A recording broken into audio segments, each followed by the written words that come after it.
el profesor y teólogo Hugo Cepeda. Profesor, ¿todas las almas que tras una muerte violenta se quedan con nosotros al menos un tiempo intentando comunicarse muchas veces? No todas, pero frecuentemente se dan estos casos.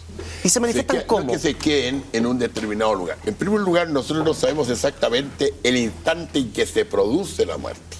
No lo sabemos. La muerte es un proceso en el cual no sabemos cómo termina, ni cuándo comienza verdaderamente. Por lo tanto, tenemos nosotros que esperar una serie de situaciones que se produzcan y que de hecho se están pasando y pasan siempre. ¿Cuáles son esas situaciones? ¿Cuál es ese proceso de la muerte? Porque yo pensaba que la muerte era cuando el cuerpo se apagaba. Cuando el alma se separa del cuerpo y que lícitamente el cuerpo queda abandonado y ya pasa a ser prácticamente un objeto. Lo que ocurre es lo siguiente, que nosotros no sabemos si el retiro del alma es inmediato, ¿ya?, por etapas, de a poco, y eso no lo sabemos bien. Ese desapego del cuerpo y el alma. No lo sabemos bien. Por eso ve usted la misma religión. Cuando una persona muere repentinamente, llega un sacerdote, aunque haya pasado 5 o 6 minutos, le da la absolución. Porque nunca se sabe el instante exacto en que muere. Por ejemplo, se ha comprobado que mueren las neuronas nuestras en gran cantidad, y a medida que mueren más neuronas y son menos, se producen más fuertes golpes eléctricos de luminosidad, de esa defensa que tiene la vida en las últimas neuronas. Y eso es muchas veces lo que hablan precisamente del túnel, de claro, que se contempla uno a sí mismo. Bueno, ¿quiénes han contado esto? Los que han muerto. Claro. Esto a lo mejor le pasa a todos. No que es lo común. Pero en el caso de las muertes violentas, por ejemplo, en un accidente de tránsito, en un accidente aéreo, la persona como que de un minuto a otro se encuentra con la muerte. Y muchas veces dicen que esa alma no entiende qué es lo que sucedió. Entonces se queda rondando el lugar donde ocurrió el accidente o empieza a repetir la rutina que tenía diariamente porque no entiende que ya no está en este plano, sino que pasó a otro. Pero puede pasar en otro plano y darse cuenta también. Pero sin embargo, yo hago otra interpretación. ¿Cuál? A mí me parece que cuando ocurren estas muertes violentas, quedan ciertas energías de la persona. En el lugar donde ocurre. En el lugar donde ocurrió el hecho. ¿Ya? Ciertas energías que no sabemos cuándo se disipan totalmente. Por eso que siempre hay como rastro de la persona, como que no se ha ido totalmente. Y esto pasa con mucha frecuencia en las muertes de carácter violento o repentina. ¿Y esa energía se puede sentir por parte de familiares? Bueno, exactamente, por personas que son perceptivas la sienten. Y los familiares iguales. Los familiares sienten la presencia de sus seres queridos. Y no solamente cuando hay muerte solemne, violenta, sino que en general la siente. En una madre, por ejemplo, sus hijos son muy comunes. Y también pasa, por ejemplo, en cierto tipo de enfermedades, cuando esas son esas enfermedades angustiosas, como antiguamente era, por ejemplo, la tuberculosis. La persona estaba 2, 3 años en un hospital, aquí en el Hospital San José, por ejemplo, y era angustiosa esa agonía. Los tenían totalmente abandonados por sus propios parientes por miedo al contagio. Entonces, esa gente tenía tal angustia, tan fuerte esa angustia, que esa angustia se impregnaba en el ambiente. Profesor, ¿qué tiene que hacer? Pero el ambiente del hospital, del el ambiente del hospital, claro. Por eso que en ese hospital se ven muchos fenómenos paranormales, se escuchan también ruidos, palabras. ¿Qué tienen que ser los seres queridos o los cercanos de estas personas una vez que la persona ha muerto para que su alma pueda descansar finalmente? Rezar, hacer sufragio, mandar decir una misa, encender un cirio, en el fondo ayudarlas espiritualmente.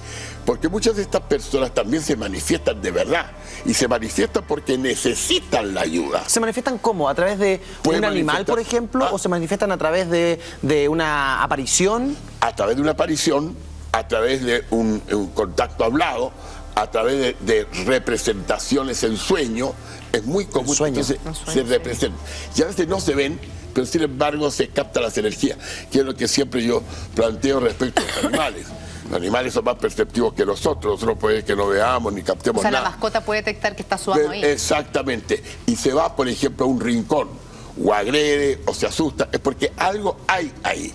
Ahora también... Pero ¿por qué el alma, por ejemplo, que la persona que muere de una forma, así como lo hablábamos, violenta, ¿por qué el alma no trasciende supuestamente al cielo, al infierno, al purgatorio como las otras y queda como esa energía rondando? Trasciende el alma, en eso no discuto yo. O sea, queda la energía nomás. Queda una energía exactamente, porque en el fondo todo está compuesto a la larga, todo lo que es material está compuesto. ¿Pero eso pasa siempre? Yo creo que pasa siempre, sí. Lo que ocurre es que cuando la muerte es lenta, después de una agonía, después de una larga enfermedad, lentamente también la energía se está yendo. Porque fíjate usted, una persona que está muy enferma pierde energía y ellos sienten cuando agonían y están conscientes de que están perdiendo energía. Es que en cambio aquí eso es violento. Antes se decía que el alma quedaba como 2 días en la tierra. ¿Te acuerdas que era como 2 días en la tierra antes de ella llegar a su estado? Eran como un par de días que estaba ahí como se quedaba un rato rondando, no despidiéndose, que inmediatamente la persona moría y se iba inmediatamente, sino que quedaban 2 días por aquí rondando y era normal que dentro de esos 2 días esa alma se manifestara con su cercano. O que los más pequeñitos, que generalmente los niños son más perceptibles, lo pudieran visualizar y ver y, en fin, y entregar el mensaje. No creo mucho los 2 días, pero evidentemente que quedan, por ejemplo, esta situación que se percibe por los niños. Normalmente, los niños son mucho más perceptivos que nosotros, como así mismo los ancianos. Y esto, entonces, hace de que la gente esté vinculada, y además también un aspecto afectivo intenso por parte de los deudos, que ven que esta separación tan violenta no les permite descansar. Sí. Y entonces esto también psicológicamente influye. Mucha gente cree que cuando estas almas quedan en esta especie de tránsito o se manifiestan de alguna manera es porque dejaron cosas pendientes.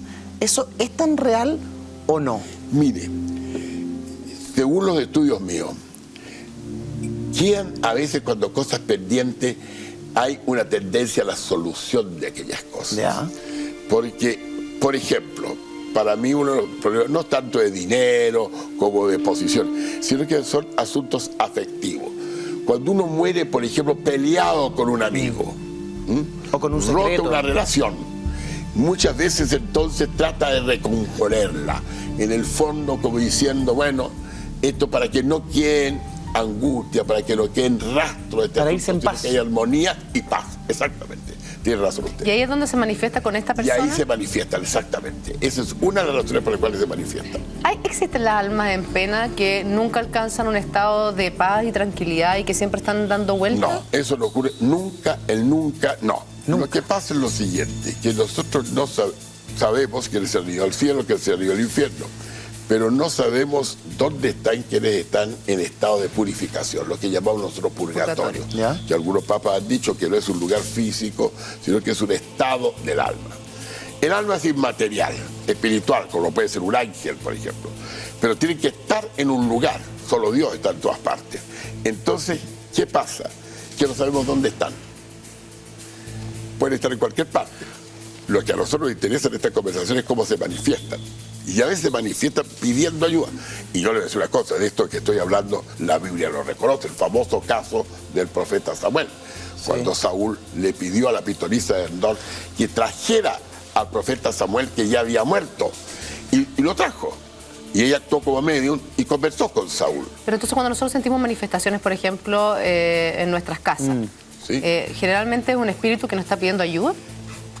¿O puede ser también un demonio? No, bueno, primero hablo al respecto del espíritu. Puede que sí, porque esto se manifiesta siempre en lugares comunes donde esta persona normalmente estaba. Ya, pero esa persona tiene que tener un lazo familiar conmigo, puede ser el dueño anterior del departamento de la casa donde puede ser vivo. el dueño anterior también, o sea, que a la casa, no digamos infectada, sino que a la casa afectada, no infectada, afectada con este tipo de presencia.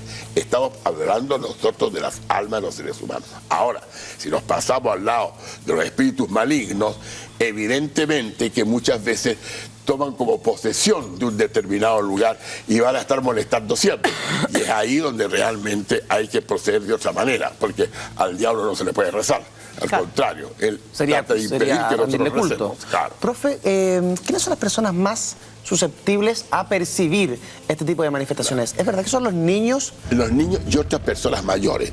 Yo siempre pongo algunos casos, yo como el caso del profesor Jaime Galté y varias personas que son serias, que misteriosamente tienen mayores percepciones, como el caso de ciertos mediums, que tienen en realidad una cualidad misteriosa por la cual perciben. Yo trato de dar 2 tipos de explicaciones. Una de carácter espiritual, que es precisamente porque ellos tienen ese don que Dios les dio de poder captar. Y también trato de dar, porque no me consta, una explicación de carácter científico. Nosotros normalmente en nuestra vida no ocupamos la totalidad de nuestra potencialidad de neuronas del cerebro. Una parte mínima, que no excede un 15 o un 20%. ¿Y qué pasa con el 80%? Nosotros sabemos que hay un viejo dicho que dice que órgano que no se usa se degenera. Claro. ¿Y cómo no se degeneran esas neuronas? Están siempre como al aguaite de algo. Claro. O sustituir otras neuronas o ciertas personas que misteriosamente desarrollan las funciones de este tipo de neuronas que le permiten captar ciertas situaciones que nosotros Estamos captamos. hablando de... Y entre ellos, una de las importantes cosas es el caso del subconsciente. Ya. El subconsciente en nosotros entra. Conocemos muchas cosas, pero en realidad no las captamos. Hay gente, en cambio, que pongamos caso, una publicidad subliminada, que nosotros no la captamos normalmente, pero hay personas que sí la captan, claro, porque tienen cualidades naturales, humanas, especiales. ¿Eso que tienen un don, por ejemplo, los niños, o todos los niños pueden captar? Porque también se habla mucho de los niños índigos, claro, los niños que tienen ciertas... Todos los niños deberían tenerlo, y generalmente lo tienen. Ahora, con mayor razón, lo que estamos llamando niños índigos de estos últimos 15 o 20 años. Que son casi de un ADN distinto al nuestro, pero también todos los niños, porque de niños chicos, ¿cuántos los niños que dicen yo tengo un amigo, conversan, hablan solo y van haciendo una representación para ellos física de lo que están conversando? Profesor, ¿qué pasa con los papás? ¿Qué tienen que hacer los papás en Los caso de darse cuenta que tienen un niño que tiene percepciones especiales, sí, y que logra comunicarse con un alma que está en pena, que aparece con una energía? ¿Cómo tenemos que reaccionar? ¿Cómo lo ayudamos? ¿O cómo intervenimos? Porque a mí me pasó en 2 oportunidades y actué de la peor manera. En primer lugar, no reírse. No, yo salí corriendo. Segundo, no desautorizarlo. Tercero, no manifestar un temor que sea contagioso con el niño. Ya. Ay, mi hijito, no hable más de este asunto que me produce susto. No. Tratarlo con respeto, tratar de ver qué es lo que está ocurriendo, si esto a menudo ha pasado varias veces, y segundo, qué efectos eso produce en el niño. O sea, tomarlo en serio. En serio. Y si en el niño no produce un efecto nocivo, respetarlo. Ahora, si eso realmente altera la conducta del niño, su conducción precisamente en el medio familiar y social, eso es materia entonces que habría que tratarla ya con un especialista. Profesor, maestro Hugo Cepeda, este aplauso para usted. Muchísimas gracias por habernos acompañado esta